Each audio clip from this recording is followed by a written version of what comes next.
The voicemail icon pulses on my phone screen like a warning beacon. My mother never calls during court hours. Not in 4 years. Not since the night security escorted me from the family estate, while Andrew watched from his bedroom window.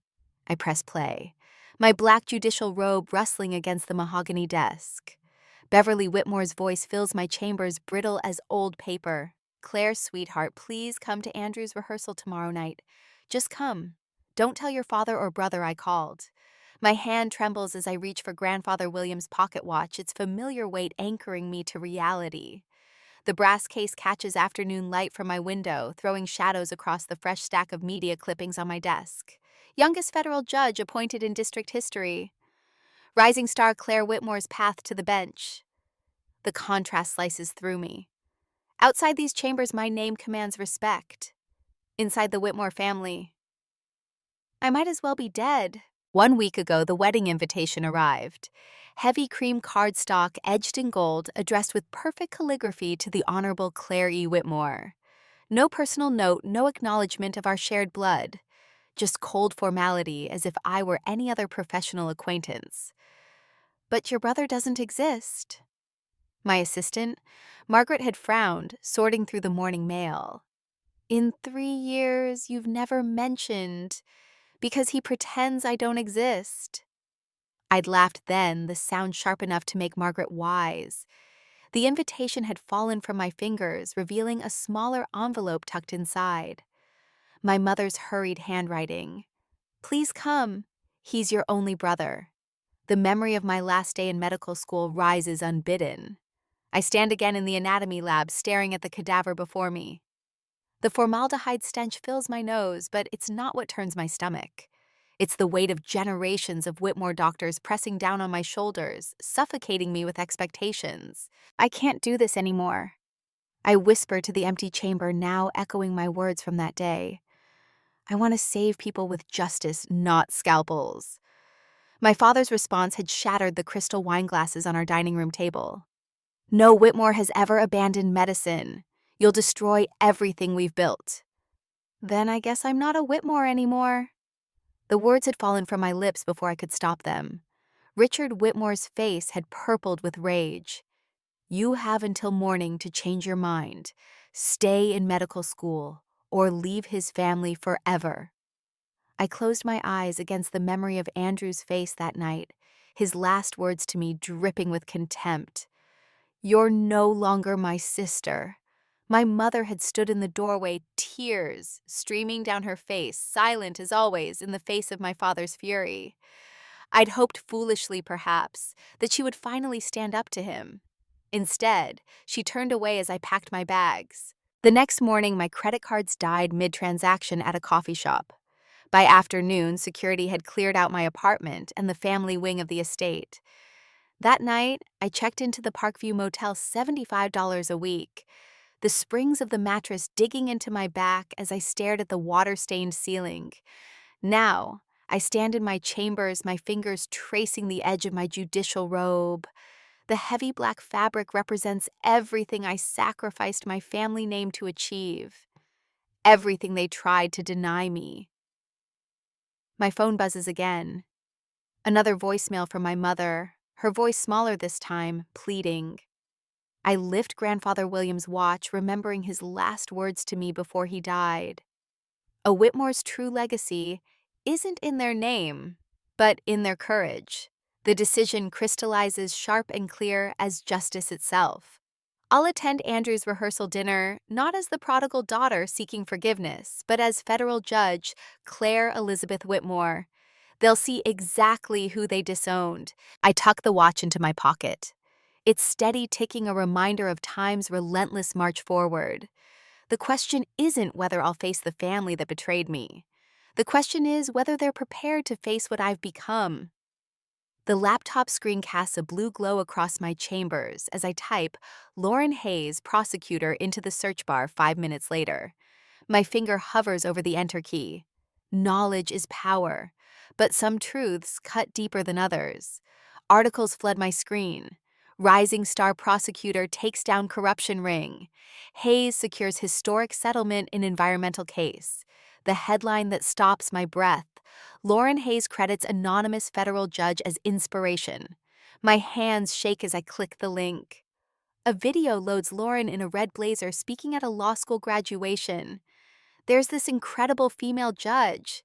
She tells the graduates her voice passionate. She went from nothing to the federal bench by 30. She gives me hope that the system can change. I slam the laptop closed. She's talking about me. My brother's fiancée idolizes me, and she doesn't even know I exist. The irony twists in my stomach like a knife. While Andrew told Lauren I dropped out and disappeared, she's been following my career, building her reputation on the same principles of justice that made me an outcast. My phone buzzes. A text from Margaret. Judge Thompson called. "You've been nominated for the Marcus Civil Rights Award." I lean back in my chair. Grandfather Williams' words echoing. True legacy is courage. The award nomination should fill me with pride. Instead, it fuels something darker, determination mixed with 4 years of compressed rage. I was even more determined to show them who I be. Silk falls in clean lines, the color sharp as a blade against my skin. The saleswoman calls it elegant. I see armor. The alterations will take a week, she says. I need it the day after tomorrow. I meet her eyes in the mirror. Price is no object. She nods, then kindly takes my measures and asks me to take it off to fix it. I write my name at the counter and the hour to come and pick it up, then leave the store. 10 minutes later, Judge Sarah Chen's voice crackles through my phone speaker as I drive home. "You don't owe them anything, Claire. Show them exactly what they threw away." I know. My knuckles whiten on the steering wheel. But Lauren, she deserves to know the truth. The whole truth, Sarah agrees, including how they've used her. After the conversation was done, I went home prepared. Dinner, took a shower, and took a final look at the cases before going to sleep. Tomorrow was a huge day for my family, but more for me. The courthouse halls echo with whispers as I walk to my chambers the next morning.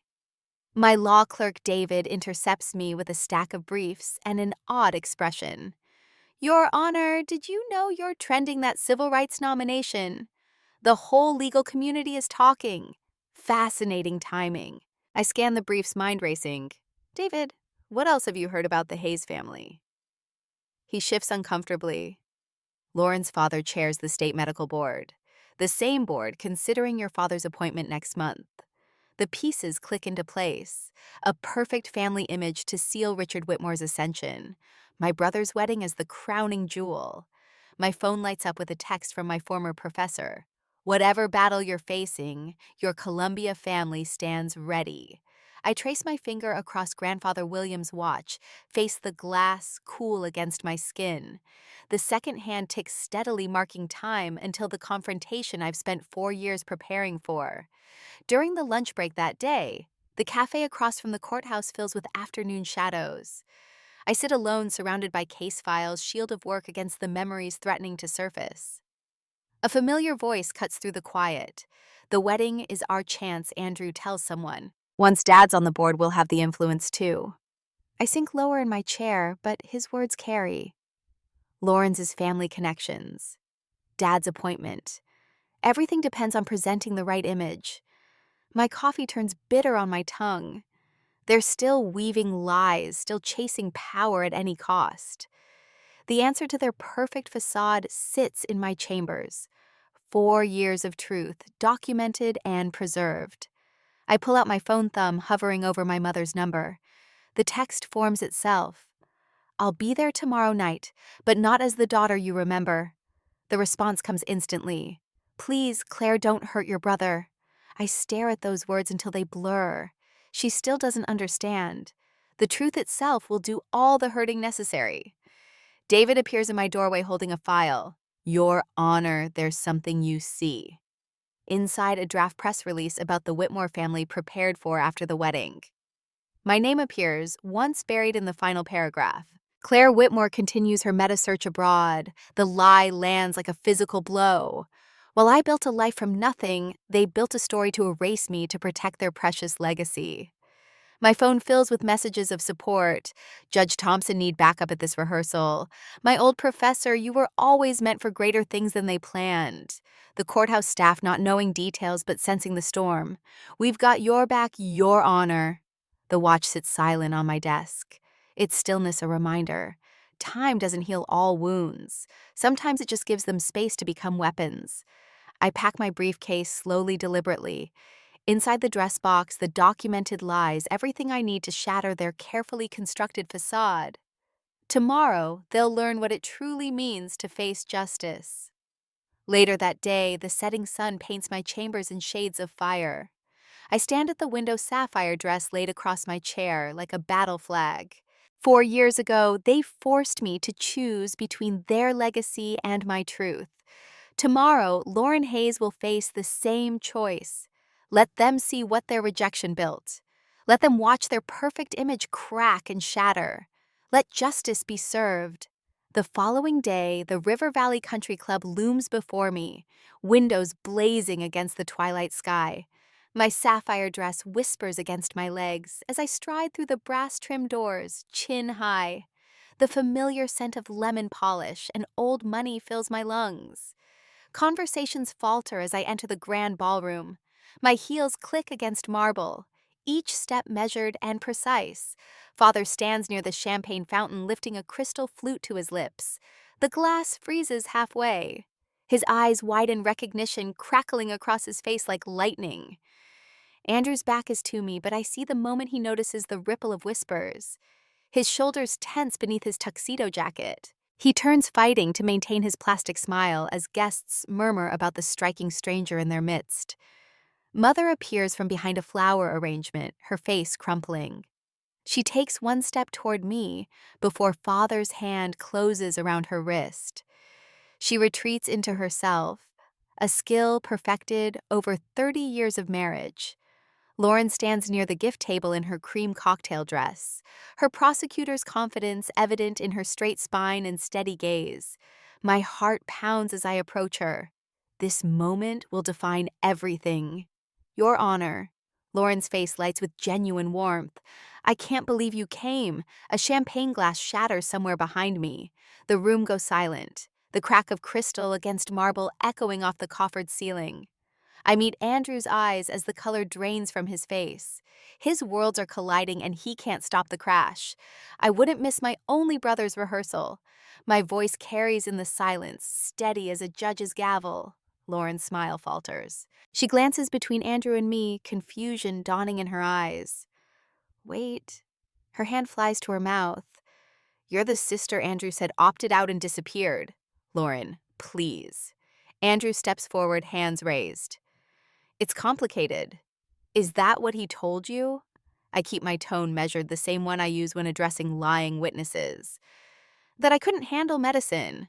Phones appear like fireflies around the room, guests sensing the unfolding scandal. Father moves toward the dining room doors, trying to hustle everyone to dinner before the situation explodes. The main doors swing open just as Thompson enters, his silver hair gleaming under the chandeliers. My mentor scans the room before moving to stand beside me, his presence a fortress wall at my back.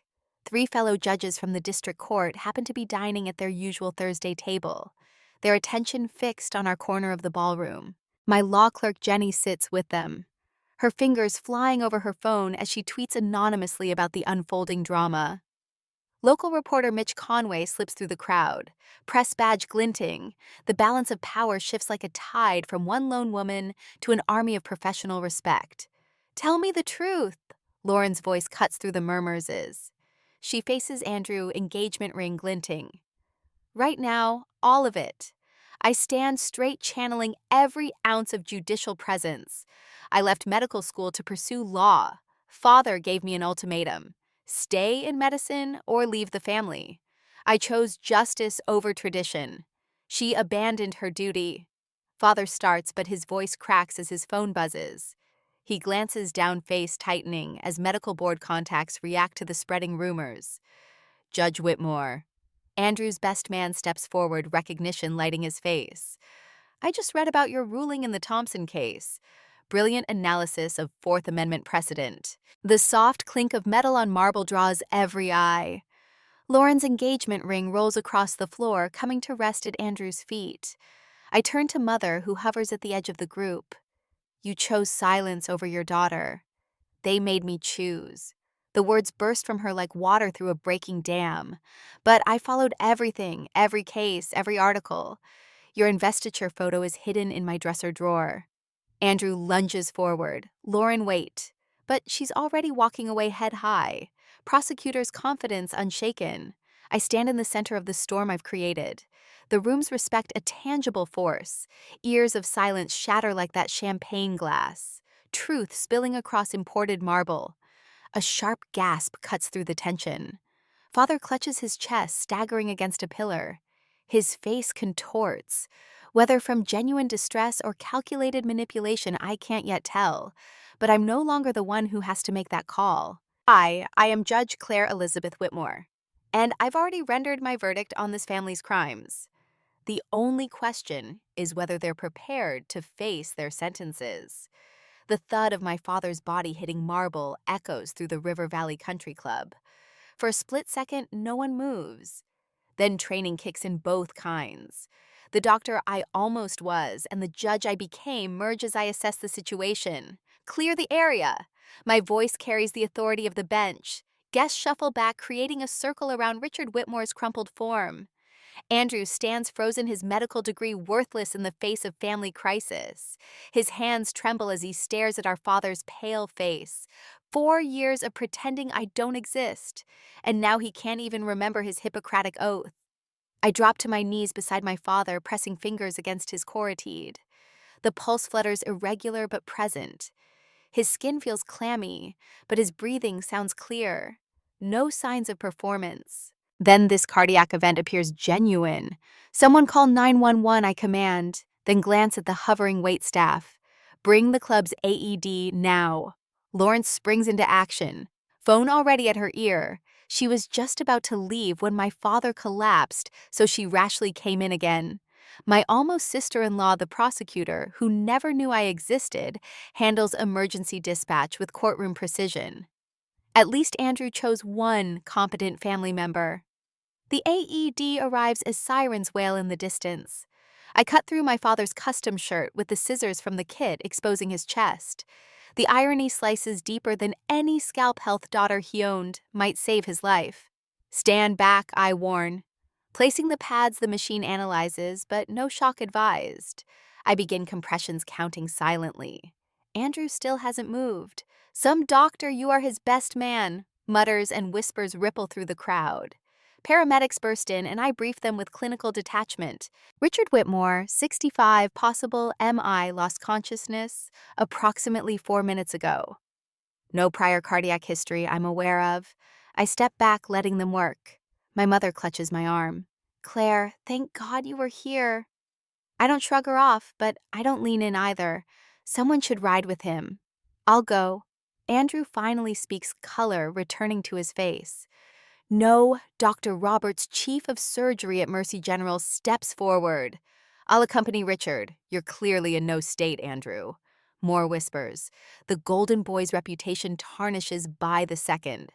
20 minutes later at the hospital, dynamics shift like tectonic plates. Staff who normally defer to the Whitmore name now look to me for decisions. The emergency room doctor addresses her questions to Judge Whitmore rather than Andrew. Your father's stable, she informs me. The chiization lab is ready. Lauren corners Andrew near the coffee machine. A sister. A federal judge, sister. You never mentioned. It's complicated. He stammers. Complicated. Her voice rises. I praise her judicial opinions to your face. You watched me apply her precedents in court. My mother wrings her hands nearby until a nurse recognizes her. Mrs. Whitmore, we need to discuss your antidepressant prescription. Andrew's head snaps up. Another family secret exposed. The hospital administrator appears tablet in hand. Dr. Whitmore, there are some irregularities in your recent research publications we need to discuss. The Tower of Lies crumbles faster than I could have orchestrated. Truth has its own gravity. Hours later, my father wakes in cardiac recovery. His eyes find me first. See what your choices have done to this family. His voice rasps. I lean forward, letting him see the judge I've become. No, father. See what your pride is. Lauren places her hand on my shoulder. I've spent 3 years prosecuting cases before you, Your Honor. Never knew I was addressing family. We're not family, Andrew snaps. She walked away. No. My mother's voice startles us all. You pushed her away, all of you, while I let my doctors drag me into silence. The family attorney appears in the doorway, but the damage is done. Hospital staff hover outside, absorbing every word. Tomorrow, the carefully crafted Whitmore reputation will scatter like ashes. My phone buzzes. A news alert. Federal judge saves father who disowned her. The story spreads faster than hospital gossip. The medical board will want a statement. The attorney warns. I stand smoothing my sapphire dress. They can read the court records. I filed everything, every letter, every threat, every canned credit card. While you were building a medical legacy, I was building a case. Even the receipts from Mom's secret treatments. Andrew's face drains again. You knew I paid them since the day I left. Check the records. Lauren's prosecutor instincts sharpen. What else don't I know, Andrew? His research papers? I say quietly. Check the citations, particularly the Jensen study. The attorney steps forward. Judge Whitmore. In the interest of family harmony. Family harmony. I lift my grandfather's pocket watch from my clutch. Let me tell you about family harmony. Did you help draft the documents when my father secretly married his department head last year? While still married to my mother. The room freezes. My mother sinks into a chair. A text lights up my phone. The National Judicial Excellence Committee. My nomination is confirmed. Claire! Andrew's voice cracks. Don't destroy what's left of us. I study my brother's face, seeing the boy who once bandaged my scraped knees. The man who turned his back 4 years ago. The doctor who froze when it mattered most. Grandfather Williams' watch ticks steadily in my palm. A legacy of courage, not cowardice. The choice stretches before me like railroad tracks. Mercy or justice, preservation or truth. The power to destroy them all rests in my carefully documented case files. My father's heart monitor beeps in the silence, counting out the seconds until I decide. The next morning, the hospital room reeks of antiseptic and desperation. Richard Whitmore props himself up on starched pillows, his chest monitors beeping a steady rhythm that matches the ticking of my grandfather's watch. Claire, his voice rasps, 4 years of rebellion is enough. Come back to medicine, we can still fix this. I stand at the foot of his bed, my suit jacket a shield of charcoal wool. The morning newspaper lies folded on his tray, my judicial award nomination visible above the crease. There's nothing to fix, father. I'm exactly where I belong. Name your price. Andrew steps forward from the shadows, checkbook in hand. The dark circles under his eyes match the ink stains on his fingers. Whatever it takes to make this go away. A laugh bubbles up in my throat. You still think everything has a price? Miss Whitmore? Harrison Peters, the family attorney, materializes in the doorway like a vulture scenting weakness. Let's discuss this reasonably. Any public airing of grievances could be construed as defamation. Mother wrings her hands trapped between her husband's bed and the door. Her pearls catch the fluorescent light as she shifts from foot to foot. Richard, please. She's still our daughter. Not if she destroys this family. Father's heart monitor spikes. I touch the brass case of Grandfather Williams' watch. Its steady ticking grounds me as I turn toward the door. You're right about one thing. I'm not your daughter anymore. I'm Federal Judge Claire Elizabeth Whitmore.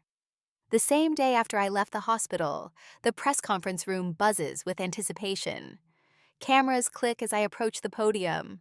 Lauren's steady presence beside me.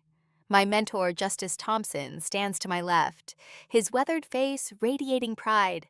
Thank you all for coming. My voice carries to the back of the room without strain. Recent events have raised questions about my family history. Today, I'll address those questions with the same commitment to truth and integrity that guides my work on the bench. The room falls silent as I open the leather portfolio on the podium. 4 years ago, I left medical school to pursue my true calling in law. My family responded by cutting all ties. But I didn't just walk away. I documented everything.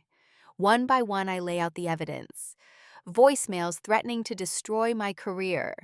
Bank statements showing my accounts frozen without warning. Security footage of my possessions being removed from the family estate. Each piece fits together like a closing argument building an airtight case. I worked 3 jobs to put myself through law school. I graduated first in my class. I earned my position through merit, not family connections. And today I pause, letting the moment build. I'm honored to announce my nomination for the National Judicial Excellence Award. The reporters surge forward as questions fly. Lauren steps to the microphone. As both a prosecutor and Judge Whitmore's friend, I can attest to her unwavering integrity. She represents the highest ideals of our justice system. By evening, the dominoes fall exactly as predicted. The medical board accepts Richard's resignation for personal reasons. The ethics committee launches an investigation into Andrew's research. The country club board votes unanimously to revoke the Whitmore family membership. Mother calls as I'm leaving the courthouse 3 days later. The realtor put up the Rehearsal sign today. Your father, he's not taking it well. Are you safe? The question surprises us both. I filed for separation this morning. Her voice steadies. The guest house at Carol's is ready whenever I need it. 2 days later, after that conversation with my mother, I stand on the courthouse steps in my judicial robes. The investiture ceremony draws a crowd that spills onto the sidewalk. My father's seat sits empty in the front row. Andrew's too, but Mother is there, spine straight, eyes forward. Lauren delivers the keynote with fire in her voice. True justice requires more than knowledge of the law. It demands courage to stand for truth regardless of personal cost. Judge Whitmore embodies that courage. The photograph goes viral within hours. Me on the courthouse steps, robes catching the autumn wind, Mother's hand clasped in mine. The caption reads, "Youngest federal judge breaks silence on family separation. Richard's medical practice hemorrhages patients. Andrew takes an indefinite leave from the hospital. The Whitmore estate's manicured lawns sprout weeds around the realtor's sign. But in my courtroom, justice flows steady and clear as a mountain stream. My clerk knocks as sunset paints my chambers in amber light. Judge Whitmore, your brother's here." Andrew stands in the doorway, shoulders slumped beneath his wrinkled suit. The golden light catches his face, revealing new lines around his eyes. Claire, I touch Grandfather William's watch. It's ticking, a reminder of time's relentless march forward. Whatever comes next, I'm ready. 5 years later, the young law student's hands shake as she approaches my chambers, clutching a worn copy of Brown Bruges' Board of Education. Her eyes widen at the wall of photos behind my desk. Not the expected gallery of bar admission certificates, but faces of the family I chose. Judge Thompson's stern smile. Margaret's graduation ceremony. Lauren celebrating her new role as district attorney. Your chambers feel different than I expected, Your Honor. I smile, remembering my own trembling hands 1 year ago. The best foundations aren't built on marble, Miss Rodriguez. They're built on truth. She nods toward the antique pocket watch displayed in a simple wooden case. Is that a family heirloom? It stopped working the night I faced my family. I lift the case. The watch is steady, taking a counterpoint to my words. But like many broken things, it just needed someone brave enough to repair it. The student's shoulders straighten. Another first-generation professional finding her footing in my mentorship program. My calendar blinks with a reminder. Lunch with Mom at Marino's. Our weekly tradition now. The thought no longer twists my stomach into. Tell me about your goals, I say, settling into my chair. The real ones, not the ones your family chose for you. After she leaves, I sort through the morning's mail. A postcard from Andrew. This one from a remote clinic in Guatemala. Treating children with clefted palates. Their smiles remind me of how you always saw past surfaces to deeper truths. Thank you for teaching me that lesson, even when I fought it. The invitation to speak at Johns Hopkins Medical School sits unopened. Dean Richardson's note mentions inspiring future doctors to question inherited past. I pick up my phone, thumbing past photos from last month's judicial awards ceremony to find Mom's number. They want me to speak at the medical school, I tell her when she answers. Full circle moment. Are you ready? The worry in her voice has softened since she started therapy, replaced by genuine curiosity. I am. I touch the pocket watch, but I won't accept their honorary degree. Some bridges need to stay crossed. Her laugh carries newfound strength. William would be proud. He always said you had his spine. The afternoon sun slants through my window as I review case files.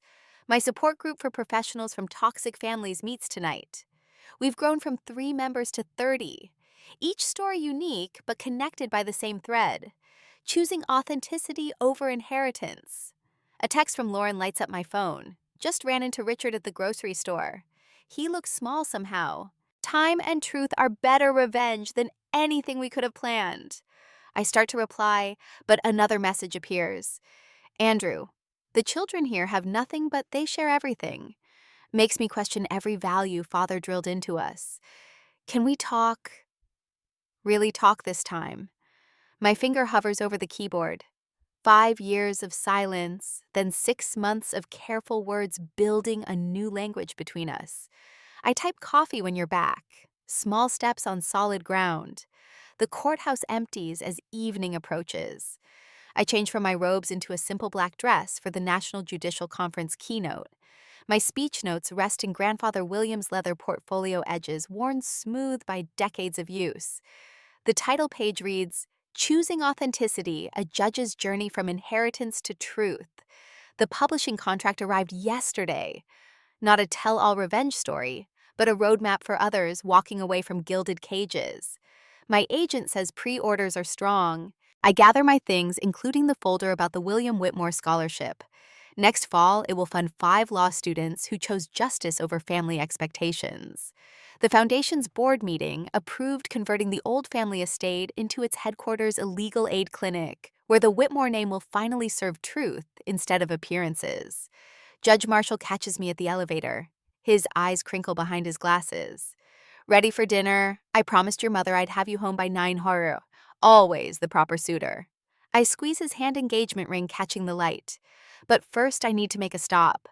I went to my grandfather's grave. The cemetery is quiet at sunset. I lay my judge's robe across William's headstone, black fabric stark against pale marble. I kept my promise, grandfather living with courage, even when it hurt. Footsteps crunch on gravel. Mom appears with a bouquet of white roses. William's favorite. Her therapy journal peeks from her bag. Its pages filled with the truth she's finally letting herself speak.